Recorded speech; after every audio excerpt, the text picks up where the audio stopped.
everyone, it's weekly wrap-up time again, and there's three big things that happened this week.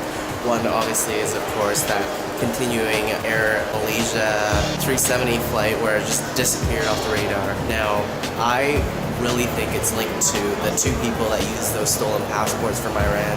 And based on where it's headed to and the satellite info and all that kind of stuff, I think it was headed to somewhere near Iran, maybe even Iran. I have an inkling that it is probably a terrorist situation, especially with the religious makeup of Malaysia. So that's my theory.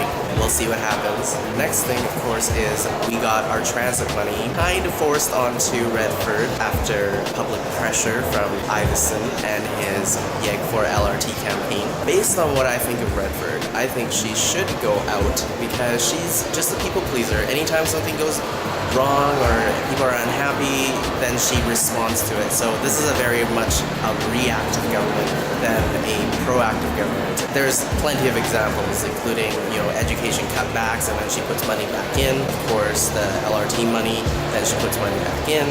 And then when she took her ridiculously expensive trip to South Africa, public pressure, then she paid that off. There's so many more examples. And to be honest, to start off your government by kicking out all the old PC members like Gary Marr, that set the precedence of what she was really about. Her image, her power, and not really anything much to do with government itself, but again, people pleaser. Redford, it's time to go. That's it for Weekly Wrap-Up. I'll leave you with some of the highlights from the LRT funding announcement. Edmonton's LRT will benefit the capital region as a whole. To the kids from City Hall School over there who have their hashtag all up on that. Social media is exactly where it should be in the hands of 5-year-olds. Unveil part of the next phase of the government's Building Alberta plan. As our province keeps growing at breakneck speed, growing at its fastest pace since 1981.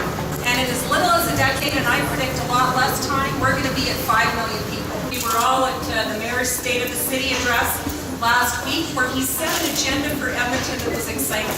Under our Building Alberta plan, we're making good on our commitment to ensure that our cities and our towns have the resources that they need to meet growth head on. A few days ago, our government presented Budget 2014, the first fully balanced budget the province has had in 6 years. Our progressive Conservative government has been supporting public transit province-wide for many years through the Green Trip program. Edmonton has already seen the benefits of Green Trip. $497 million of funding has gone toward the new LRT line that connects Nate. We realize that we must do more, and we are. I'm pleased to announce that a second call for Green Trip applications will begin on April 15th, because Edmonton told us that we needed more. In total, we're looking to provide $600 million, which is 1/3 of the expense. I'm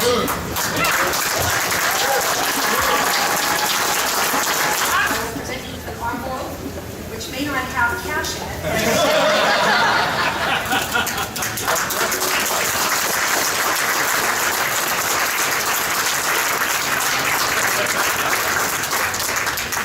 This is something that Edmontonians have always been passionate about for decades now. This could be the largest municipal infrastructure project in Alberta's history. This is a great day for Edmontonians, but in particular, the people of Southeast Edmonton who have been waiting 40 years to hear this news.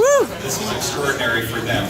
The Valley Line, a $1.8 billion infrastructure project, the largest in our history, is going to change our city's urban form.